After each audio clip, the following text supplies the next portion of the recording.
Que estábamos revisando.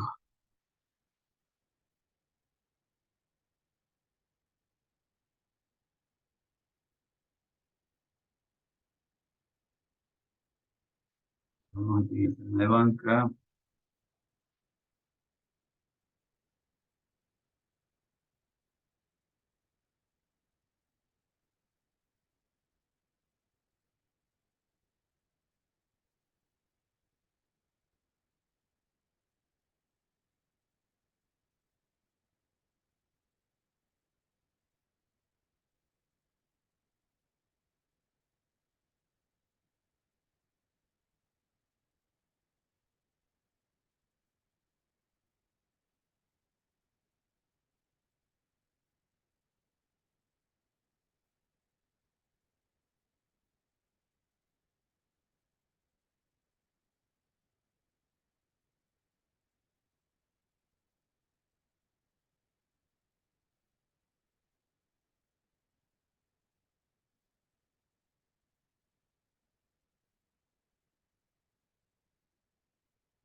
Estamos con la banca y el crédito.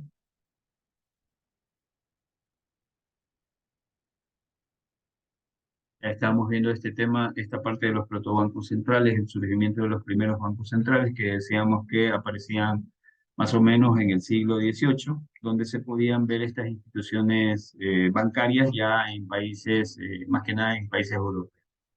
El papel moneda, perdón, no fue universalmente aceptado hasta bien entrada la era victoriana, esto con relación a la parte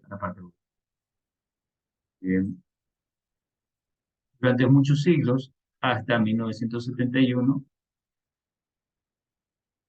durante muchos siglos, hasta 1971, luego de volvernos sobre ello, las naciones liquidaban sus balanzas de pagos como oro y plata. Hasta más o menos esta fecha, 1971, generalmente lo que sucedía es que las monedas tenían respaldo en oro. Bancos centrales tenían de sus bodegas, dentro de sus depósitos todavía oro y plata. El oro era la moneda del mundo. Generalmente todas las monedas que se emitían, inclusive nuestra moneda, que era el sucre, tenía una cierta equivalencia y respaldo en oro. Y constituía también la base de estas monedas nacionales. ¿Sí? Siempre estaban respaldadas llegaban a estar respaldadas por oro o cualquier otro metal precioso como la plata. Hasta 1971. El primer país que utilizó el patrón oro fue Gran Bretaña, que tradicionalmente tenía el patrón plata. Implantó esto en 1816. Para adoptar el patrón oro, la convertibilidad del papel a la moneda de oro, han de cumplirse unos requisitos. La Casa de la Moneda estaba obligada a comprar y vender cantidades ilimitadas de oro a un precio fijo. La Casa de la Moneda es la casa que emitía o que emite en cada país o se encarga de emitir la moneda de cada país, ¿no? Aquí en el Ecuador también tenemos una Casa de la Moneda, eh, a pesar de que no tenemos moneda propia, pero esto es el rezago de lo que quedó del Sucre. El Banco Central tiene algo que se conoce como la Casa de la Moneda en las afueras de Quito, donde se cortaba y se manejaba el tema de monedas y billetes. El banco emisor de billetes está obligado a cambiar sus billetes en oro, es decir, deben ser completamente convertibles. O sea, quiero que ustedes comprendan que el patrón oro era simplemente, eh, era una especie de adopción de que el país podía emitir su moneda, pero su moneda tenía que estar respaldada en oro. No podía hacer emisiones de billetes y monedas si es que esas monedas y billetes no existía el valor equivalente en oro en el banco central de cada país. Y no se pueden imponer restricciones en la importación y exportación de oro. Eso era lo que normaba en ese tiempo entre estos países. El país que se adscribe debe crear unas reservas de ese metal que respalden el sistema monetario, ¿no? Es decir, cualquier país que entraba a formar parte de los países que usaban este patrón de oro deberían tener estas reservas de oro que justamente tienen como sentido respaldar la moneda que estaba circulando. Alemania se escribe al patrón oro en 1870 gracias a la indemnización pagada por Francia de la de la guerra franco-prusiana. O sea, como botín recibido o como ganancia recibido de la guerra que tuvieron con Francia, los alemanes con ese dinero, con el oro que recibieron, se escribieron al tema del patrón oro. Japón se escribe al patrón oro a finales del siglo XIX gracias a la indemnización pagada por China.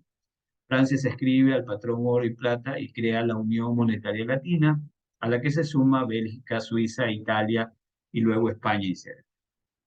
Por un par de años después, se descubren nuevas minas de plata y enormes cantidades de ese metal que inundan Europa, devaluando obviamente el valor de ese metal.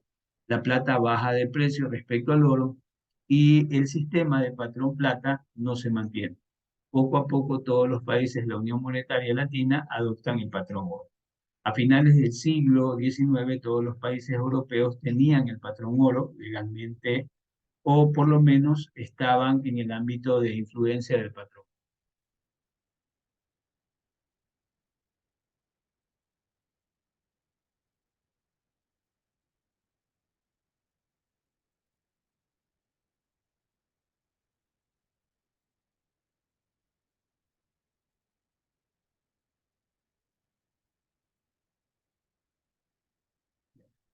¿Cómo funcionaba este patrón oro? Entonces, como dijimos, la moneda del mundo, el activo de reserva internacional capaz de saldar deudas, de ser interminable por cualquier otra cosa, era el oro.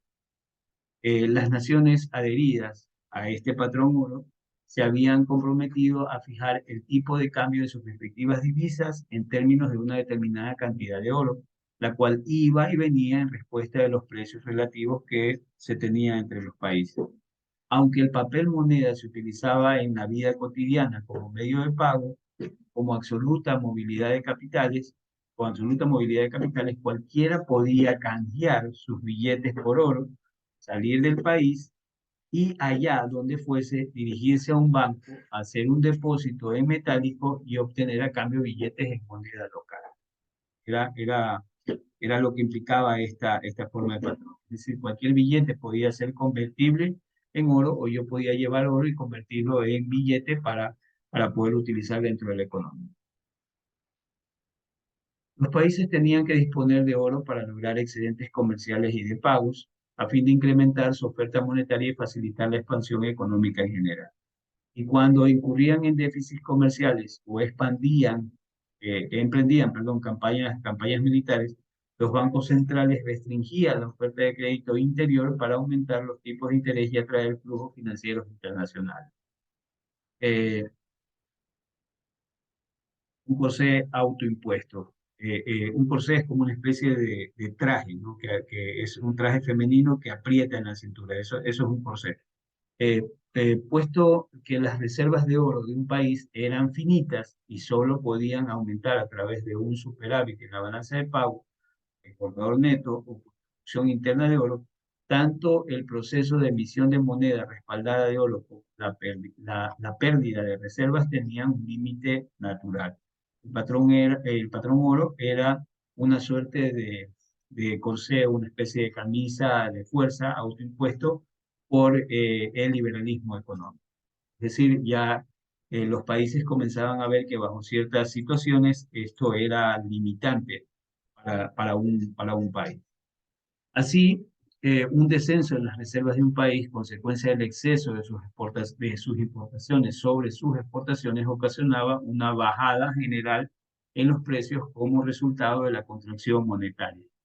Salida de oro para enjugar el déficit. El efecto contrario El efecto contrario se producía en los países exportadores netos, quienes, ante el aumento de las reservas, perdían competitividad por la subida interna de sus precios. En resumen, menos oro, menos dinero para comprar, restricción de la demanda interna y baja en los precios. Eso era lo que ocurrió. Eh, ya, muy bien. Vamos a quedarnos hasta aquí con este tema de la introducción del patrón oro. Tenemos que seguir revisando. Todavía tenemos más material para poder avanzar. Esto lo vamos a hacer la próxima clase. Yo lo que les pido es, por favor, vayan relacionándose con esta información. Necesito también que los videos que están colgados en la plataforma los vayan revisando para que puedan irse relacionando con el material que se va a tomar al examen. Recuerden que lo que está en la unidad 1 y 2 es lo que iría para nuestro examen. Necesito que lo vayan revisando. Tengo la expectativa de poderlo revisar de aquí hasta la próxima semana este material. Y si logramos abarcarlo todo, entraría todo este material al examen. De acuerdo, muy bien. Nos quedaríamos hasta aquí, chicos. En todo caso, fue un placer haberlos visto. Tienen toda asistencia y nos veríamos la próxima sesión. Gracias y buenas noches. Buenas Buenas noches.